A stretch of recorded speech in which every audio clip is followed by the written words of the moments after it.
And I would like to go to the movies now. Another question for my listeners is, how did you start to make movies? What was the reason you started to do it? All right, well, this is a very interesting question. The truth is, I've always loved movies. I've been fanatically interested in them ever since I was a child. And when I was young, meaning about 19 or 20, I seriously thought about becoming a film director. Not a writer, but a film director and writer for film. But I realized then that I was too shy. I wasn't able to speak in front of people. I really was unable to open my mouth if there were more than 3 people in the room. And I thought, well, I can't very well direct movies if I can't talk. So I gave up that idea. But even so, back then I did write some screenplays when I was 19 and 20.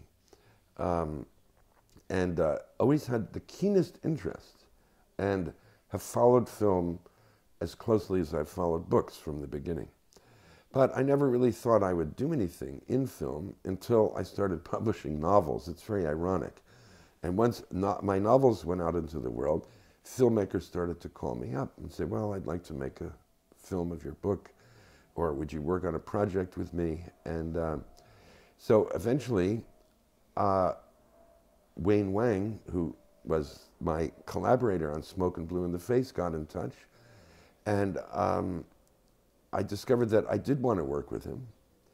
And it turned out to be a very wonderful new element in my life, something. I was in my mid-40s then, and it's rare that at that age you get to learn something new. And so we really made those 2 movies together. And it gave me a wonderful feeling that there was another way to tell stories. And so since then I've done 2 other films on my own, always with a lot of, well, joy and immense hard work. I mean, to tell you how difficult it is to make a film is, it's rather extraordinary.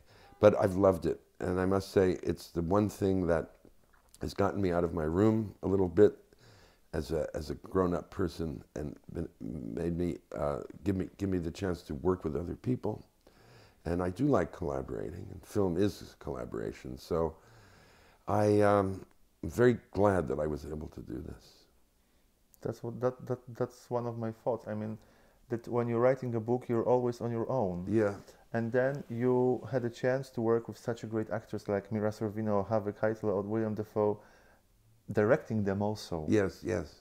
So what are the memories from this part of your life?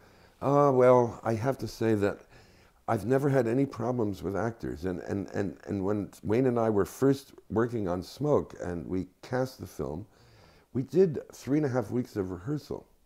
And so I got to work with all these very good actors, very intimately, no cameras going. We're just sitting in a bare room somewhere, working on the scenes. I understood something profound, was that novelists and actors are very similar. Because what the aim of an actor is to bring imaginary beings to life. And this is what a writer does too. A writer does it with his pen, an actor does it with his body. But you're both trying to create the illusion of reality in something that doesn't exist. And so I found that when actors talked to me, I understood what they were saying. And when I talked to them, it was clear to me that they understood what I was saying. So there was always a great rapport.